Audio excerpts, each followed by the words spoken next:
Welcome back, YouTube. I'm here today to give you a brief rundown on the Driblet HD build that I posted a video on a couple of months ago. And I had to open this frame up, and I never did a follow-up on this video. And now I figured was the perfect time to do that. Now, initially, if you did watch the first video, there's a link up there in the right. I used this Run Cam Split Mini setup.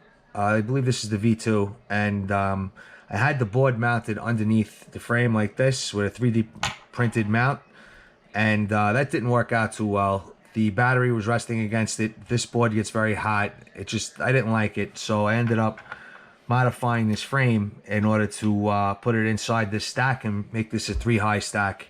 And it worked, and I never made a video on it, but I'm going to make a video now because I'm changing the camera out to this new Run Cam hybrid camera, which is the dual camera setup. It just came out at the time of making this video. It's very similar to the Caddx Tarsier. It's got the two lenses, top one being the FPV lens, top one being the DVR 4K lens, and the bottom one being the FPV lens. And the reason why I'm doing this is because this Run Cam Split, the FPV feed was terrible. So let's get to the modifications. So basically, in order to make this fit as a 3-high stack, as you see here, I had to modify this side mounting part of the frame. And stock, it comes like so. And this is meant for more durability, obviously. So basically, once this modification is done, I used a Dremel. And with the Dremel, I cut out this piece by cutting as clean and as parallel as possible as I could to this top bar, right along the bottom here, right across here. And then I used one of the files I had provided with one of my 5-inch frames to just, you know, chamfer the edges a little bit, chamfer the edges, excuse me. Okay, here, let's take a look at it. As you see here, it's totally assembled, minus the props. There is plenty of clearance, as you can see here on the board. From the board to the frame, there's plenty of clearance there with the modification.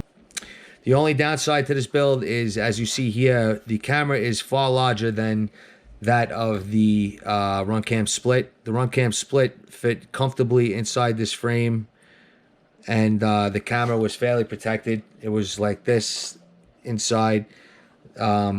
This Run Cam Hybrid is a much larger footprint, so therefore the camera lens is not protected by the frame. This will cause concern in a crash. There is no protection here, so a nose impact will break this camera. I have no doubt in my mind.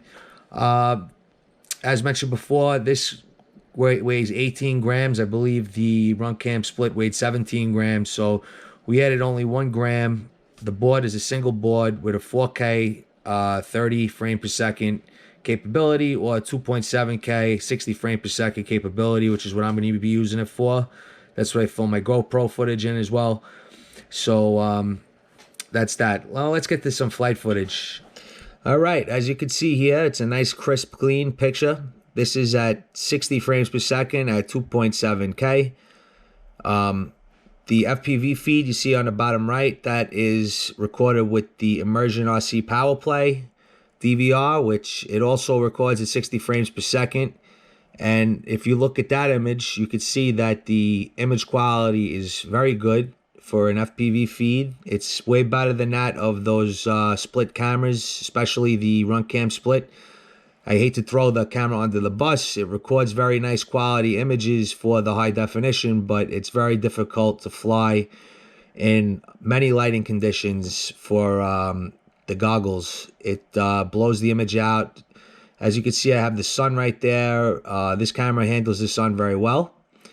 I'm very happy with this camera as far as the FPV feed goes, and the high def DVR is very nice as well. So definitely a good buy and a good install on this little drone. I'm getting some oscillations. I'm going to put up a shot of my PID tuning right here. That is the sliders that you could adjust your PIDs in unison with each other. As you can see, they were set a little low because this is a 2-inch build, as opposed to the 5-inch builds. You would put them, default is actually pretty close on most builds, but As you can see, I'm getting some prop wash oscillations. When I punch out, it's okay. It's just when I fly into any prop wash, I'm getting pretty heavy oscillations. And I think that's a result of the amount of power that this quad has on 3S batteries, and also how light the build is and the aggressive props that I have on here. So I'm going to fine tune the PIDs individually to tune out these oscillations, and in a full flight video that I'm going to post in a week or so, once I have that worked out, you'll see the updated PIDs on this. But for now, I'm very happy with this. I'm very happy with the image quality. I think it looks great. It's definitely a step up from the Runcam Split, as I said, and I would recommend doing this.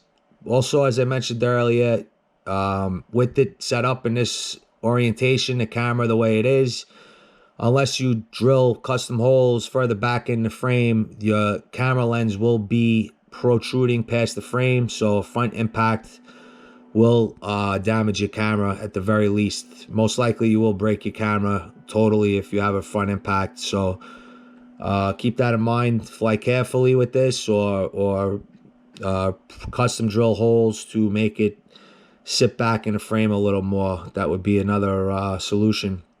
Thank you guys very much for watching this video. I hope you watched the first part as well. See the progress on this from beginning to end. And if you like, please subscribe. And I thank you very much, guys.